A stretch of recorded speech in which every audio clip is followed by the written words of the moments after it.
Submissão. Continuação. Domingo, 15 de maio. Sempre gostei das noites de eleição presidencial. Acho até que, tirando as finais da Copa do Mundo, era o meu programa de TV preferido. O suspense, evidentemente, era menos forte, pois as eleições obedeciam a esse dispositivo narrativo singular de uma história cujo desfecho é conhecido desde o primeiro minuto. Mas a extrema diversidade das intervenções, cientistas políticos, editorialistas, políticos de destaque, massas de militantes em júbilo ou em lágrimas na sede dos partidos, os políticos, enfim, suas declarações no calor da hora, refletidas ou emocionais, e a excitação geral dos participantes davam de fato essa impressão tão rara, tão preciosa, tão telegênica de viver um momento histórico ao vivo. Escaldado pelo debate anterior, que meu micro-ondas praticamente me impediu de acompanhar, dessa vez eu tinha comprado tarama, romos, blinis e ovos de peixe. Na véspera, pus na geladeira 2 garrafas de Huli. Desde que David Pujadas entrou no ar, às 19h50, compreendi que o especial Eleições se anunciava como uma safra excelente e que eu ia viver um momento excepcional da televisão. Pujadas mantinha-se, é claro, muito profissional, mas pelo brilho de seu olhar não era possível se enganar. Os resultados que ele já conhecia, que teria direito de anunciar dali a 10 minutos, eram uma enorme surpresa. A paisagem política francesa ia virar de cabeça para baixo. É um terremoto, ele anunciou de cara, quando apareceram os primeiros números. A Frente Nacional chegava amplamente na dianteira, com 34,1% dos votos válidos. Isso era quase normal. Era o que todas as pesquisas anunciavam havia meses. A candidata da extrema-direita apenas progredira ligeiramente nas últimas semanas de campanha.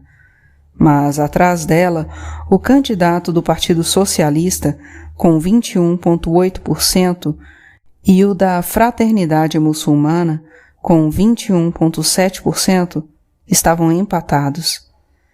Separados por tão poucos votos que a situação podia oscilar, provavelmente ia mesmo oscilar várias vezes durante a apuração, à medida que fossem computados os resultados das urnas das grandes cidades e de Paris.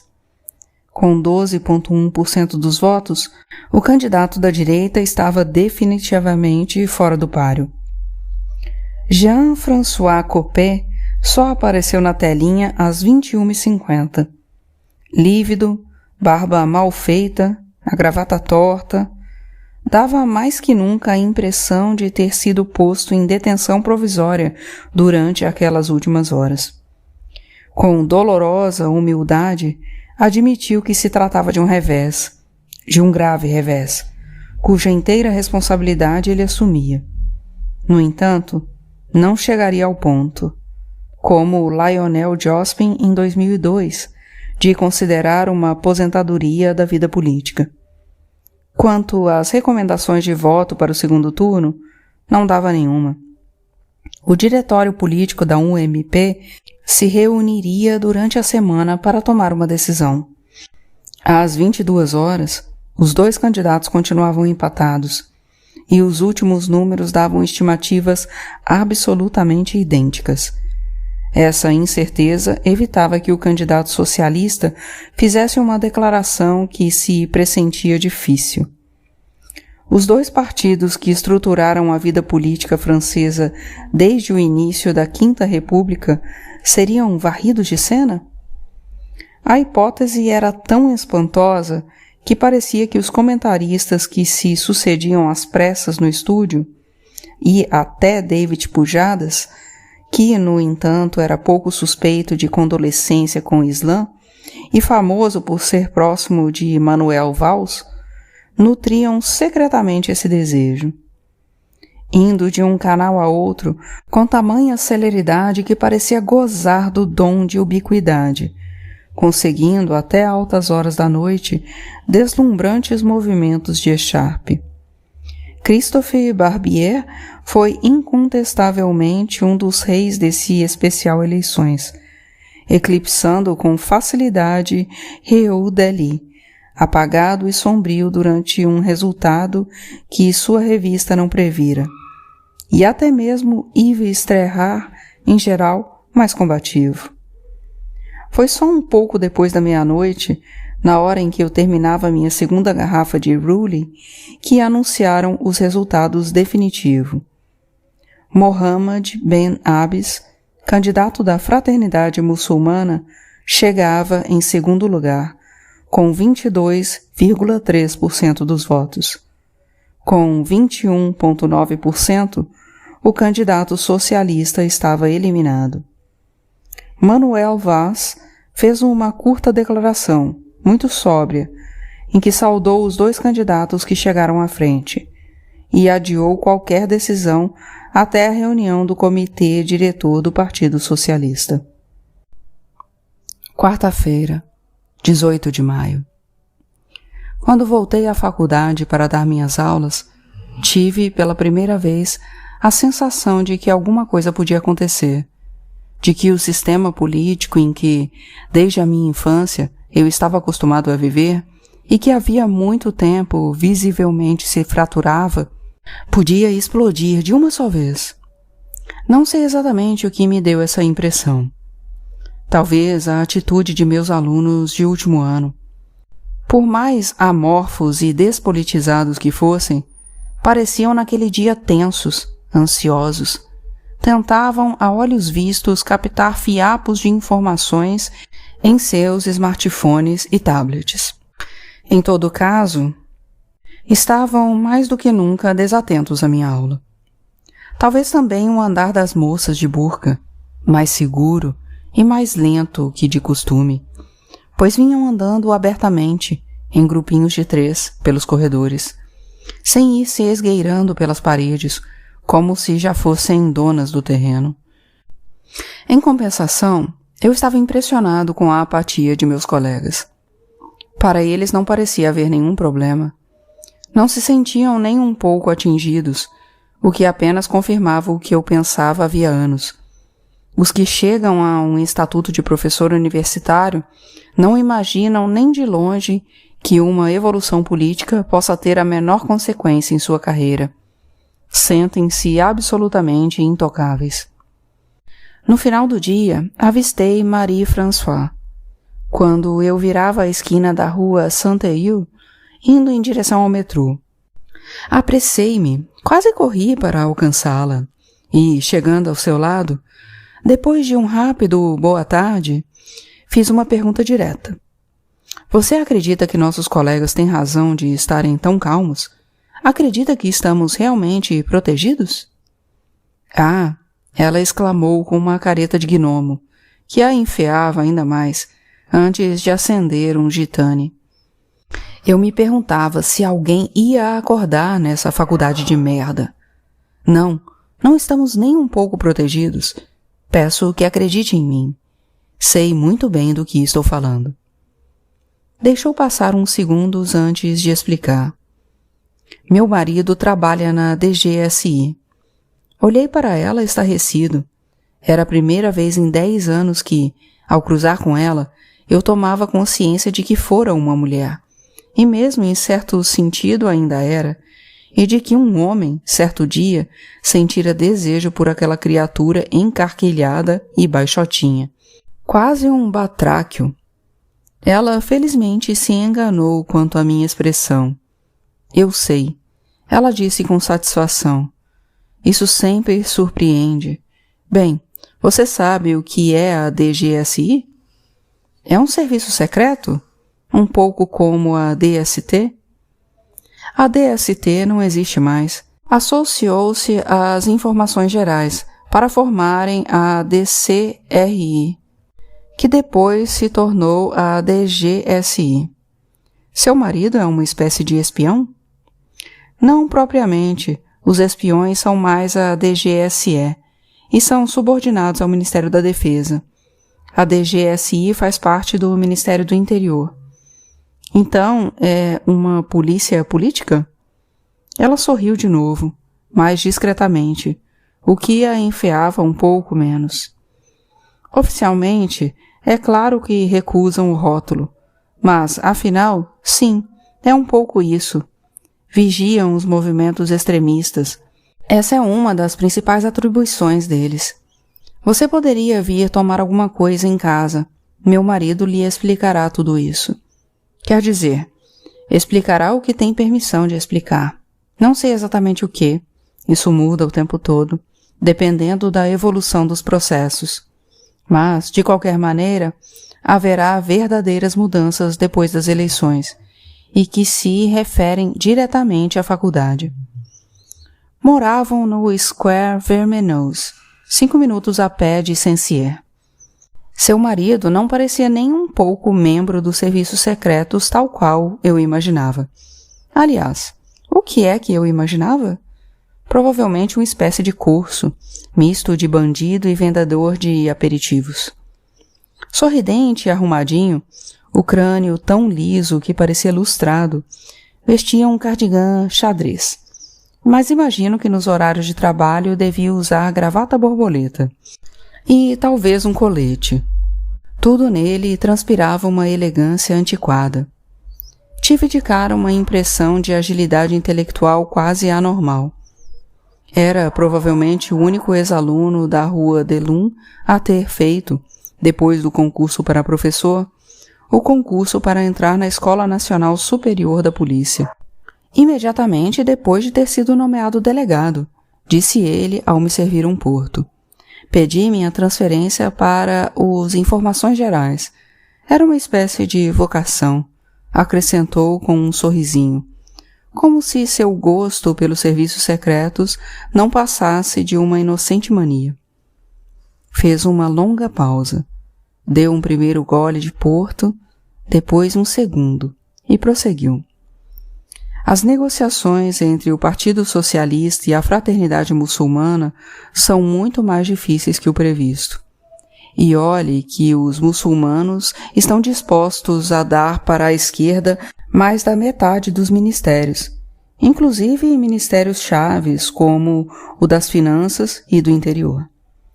Não há entre eles nenhuma divergência sobre a economia, nem sobre a política fiscal, tampouco sobre a segurança, e, de quebra, ao contrário de seus parceiros socialistas, eles têm meios de fazer reinar a ordem nos subúrbios. Há alguns desacordos em política externa. Eles gostariam, por parte da França, de uma condenação um pouco mais firme de Israel. Mas isso a esquerda lhes concederá sem problema. A verdadeira dificuldade, o pomo de discórdia das negociações, é a educação nacional. O interesse pela educação é uma velha tradição socialista, e o meio docente é o único que nunca abandonou o Partido Socialista, que continuou a apoiá-lo até a beira do abismo. Só que, agora, estão lidando com um interlocutor ainda mais motivado que eles, e que não cederá sob nenhum pretexto. A Fraternidade Muçulmana é um partido especial, você sabe. Muitas das implicações políticas habituais os deixam mais ou menos indiferentes. E, sobretudo, não põem a economia no centro de tudo. Para eles, o essencial é a demografia e a educação. A subpopulação que dispõe da melhor taxa de reprodução e consegue transmitir seus valores, triunfa. Sob o ponto de vista deles, é tão simples assim. E a economia, e até a geopolítica, não passam de pura fachada para inglês ver. Quem controla as crianças, controla o futuro. Ponto final. Então, o único ponto capital, o único ponto sobre o qual fazem questão de obter ganho de causa é a educação das crianças.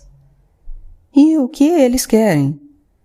Bem, Para a fraternidade muçulmana, cada criança francesa deve ter a possibilidade de se beneficiar, do início ao fim da escolaridade, de um ensino islâmico. E o ensino islâmico é, de todos os pontos de vista, muito diferente do ensino laico. Primeiro, não pode, em nenhuma hipótese, ser misto. E só certas carreiras serão abertas às mulheres.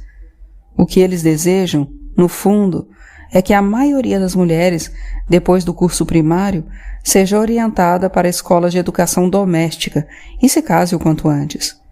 Uma pequena minoria prosseguindo, antes de se casar, nos estudos literários ou artísticos, seria para eles o modelo ideal de sociedade. Por outro lado, todos os professores, sem exceção, deverão ser muçulmanos. As regras relativas ao regime alimentar das cantinas e o tempo dedicado às 5 preces diárias deverão ser respeitados. Mas, sobretudo, o próprio currículo escolar deverá ser adaptado aos ensinamentos do Alcorão. Você acha que as negociações entre eles poderão ser bem-sucedidas? Eles não têm escolha. Se fracassarem nesse acordo, a Frente Nacional com certeza ganhará as eleições. Aliás, mesmo que consigam isso, a Frente mantém todas as chances. Você e eu vimos as pesquisas. Embora Copé acabe de declarar que, a título pessoal, se absteria, 85% dos eleitores da UMP votarão na Frente Nacional. Vai ser apertado, extremamente apertado. 50-50, na verdade.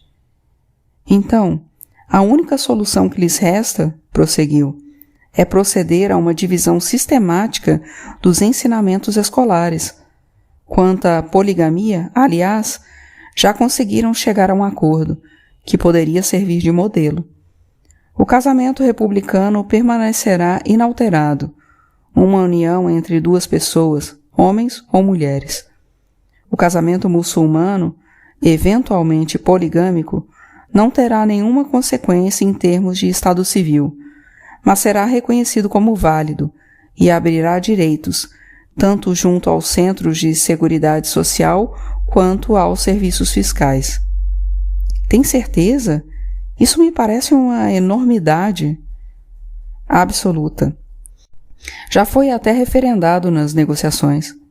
Aliás, isto está perfeitamente de acordo com a teoria da Sharia de minoria, defendida há muito tempo pela facção dos irmãos muçulmanos. Pois bem, quanto à educação, poderia ser um pouco a mesma coisa. A escola republicana continuaria tal como é, aberta a todos, mas com muito menos dinheiro. O orçamento do Ministério da Educação Nacional será reduzido pelo menos a 1/3, e dessa vez os professores não conseguirão salvar nada. No atual contexto econômico, qualquer corte orçamentário com toda certeza vai obter um amplo consenso. E depois, paralelamente, se instalaria um sistema de escolas muçulmanas particulares que se beneficiariam da equivalência dos diplomas e que, por sua vez, poderiam captar subvenções particulares. É claro que muito depressa a escola pública se tornará uma escola de segunda classe, e todos os pais, um pouco preocupados com o futuro dos filhos, os matricularão no ensino muçulmano. No caso das universidades, será a mesma coisa, interveio sua esposa. A Sorbonne, em particular, os leva a fantasias incríveis. A Arábia Saudita está disposta a oferecer uma dotação quase ilimitada. Vamos nos tornar uma das universidades mais ricas do mundo. E Heidegger será nomeado reitor? Perguntei, lembrando-me de nossa conversa anterior. Sim, claro, mais que nunca seu nome é indiscutível. Suas posições pró-muçulmanas são as mesmas há pelo menos 20 anos.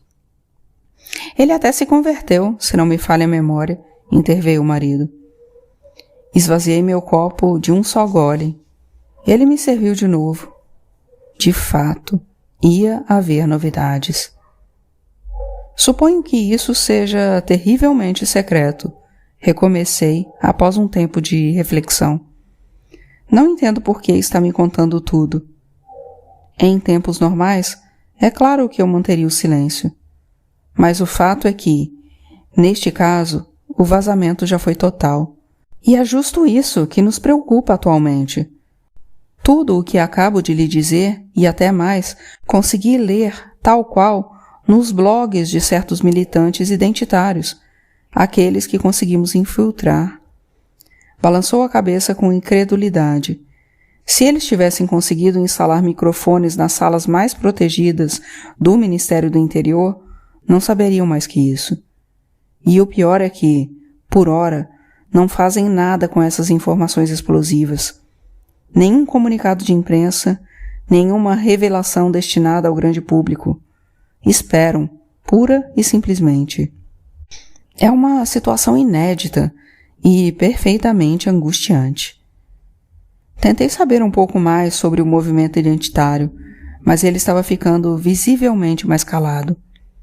Eu tinha um colega na faculdade, contei-lhe, que frequentara o movimento antes de se afastar de vez. É o que todos dizem, retrucou, sarcástico. Quando abordei a questão do armamento que, dizem, alguns desses grupos possuíam, ele se contentou em bebericar seu porto e resmungar em seguida. Houve boatos de financiamento pelos miliardários russos, mas na verdade nada foi confirmado. Antes de se calar definitivamente, despedi-me pouco tempo depois.